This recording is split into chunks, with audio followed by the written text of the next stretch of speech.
বাক্সা জিলাৰ শালবাৰী মণ্ডল মহিলা মৰ্চাৰ উদ্যোগত আন্তৰ্জাতিক নাৰী দিৱস উদযাপন। ৰাজ্যৰ বিভিন্ন প্ৰান্তৰ লগতে বিশ্ব ঐতিহ্য ক্ষেত্ৰ মানাহৰ ময়ূৰী ৰিজৰ্টত আজি আন্তৰ্জাতিক নাৰী দিৱস উদযাপন। আজি ভাৰতীয় জনতা পাৰ্টীৰ অসম প্ৰদেশ মহিলা মৰ্চাৰ উদ্যোগত আৰু বাক্সা জিলাৰ মহিলা মৰ্চাৰ সহযোগত আন্তৰ্জাতিক নাৰী দিৱস পালন।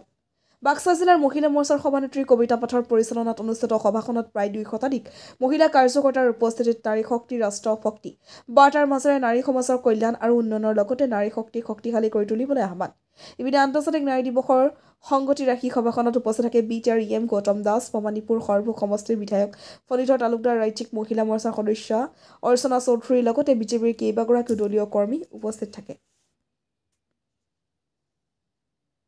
BTRৰ কাৰ্যবাহী সদস্য গৌতম দাস ডাঙৰীয়া আৰু আমাৰ অন্যান্য মহিলা মৰ্চাৰ কাৰ্যকৰ্তা বা মণ্ডল সভাপতি বা আই মাতৃ সকলক লৈ আমি এখন নাৰী দিৱস পাতিছোঁ।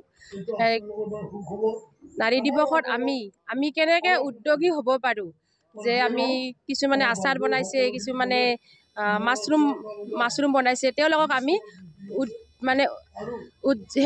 উৎসাহ যোগাইছোঁ। আৰু আমি পৰিকল্পনা আমাৰ 1 তাৰিখ এপ্ৰিলৰ 1 তাৰিখে আমাৰ হিমন্ত বিশ্ব শৰ্মা ডাঙৰীয়াই জনাইছে যে আত্মসহায়ক গোটবিলাকৰ 10,000কৈ সোমাব বুলি।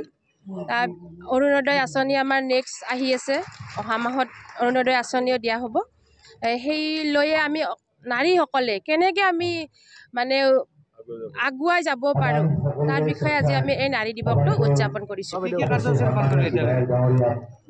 এতিয়ালৈকে কাৰ্যসূচী আমি উদ্যোগিক মহিলাসকলক আমি সম্বৰ্ধনা। আজি বাক্সা জিলাৰ মহিলা মৰ্চাৰ উদ্যোগত আমাৰ এই মানাহ বিধানসভা সমষ্টিৰ অন্তৰ্গত ময়ূৰ ৰিজৰ্টত আজি সুন্দৰ এটা অনুষ্ঠান আয়োজন কৰিলে। আৰু এই বিশেষ দিনটোত সকলো মা আই মাতৃসকলক মই অন্তৰৰ নিভিৰ কোণৰ পৰা অলেখ আন্তৰিক শুভকামনা জ্ঞাপন কৰিছোঁ। ইতিমধ্যে আপোনালোকে সকলোৱে জানে যে ভাৰতৰ প্ৰধানমন্ত্ৰী নৰেন্দ্ৰ মোদী ডাঙৰীয়াই ইতিমধ্যেই মহিলাসকলৰ কাৰণে মহিলাসকলক সবলীকৰণৰ ক্ষেত্ৰত যথেষ্ট আঁচনি হওক, যথেষ্ট পদক্ষেপ গ্ৰহণ কৰিছে। তাৰ সমান্তৰালভাৱে আমাৰ অসমৰ মাননীয় মুখ্যমন্ত্ৰী ডক্টৰ হিমন্ত বিশ্ব শৰ্মা ডাঙৰীয়াই বিশেষকৈ আমাৰ মহিলাসকলৰ কাৰণে যথেষ্ট আঁচনিৰ দ্বাৰা হওক বা যথেষ্ট আজি লাখপতি বাইদেউ হওক, অৰুণোদয় আঁচনিৰ লগতে নিযুত মাইনা আঁচনি, আজি এনেকুৱা ধৰণৰ যি আমাৰ মহিলা বা আমাৰ ছোৱালীসকলৰ কাৰণে আজি যিসমূহ অসম চৰকাৰে পদক্ষেপ গ্ৰহণ কৰিছে। আৰু মই ভাবোঁ যে এই পদক্ষেপৰ দ্বাৰা মহিলাসকলে আগন্তুক দিনত স্বাৱলম্বী হ'ব। আৰু তাৰ কাৰণে আজি আমাৰ যি মানাছত আমাৰ যি মহিলা নাৰী দিৱস হিচাপে আজি যি আমাৰ উদযাপন কৰিলে মহিলা সমিতিয়ে, তেওঁলোকক মই অশেষ ধন্যবাদ জ্ঞাপন কৰিছোঁ। আজি এই কাৰ্যসূচীৰ জৰিয়তে মহিলাসকল নিশ্চয়কৈ উপকৃত হ'ব বা উৎসাহিত হ'ব।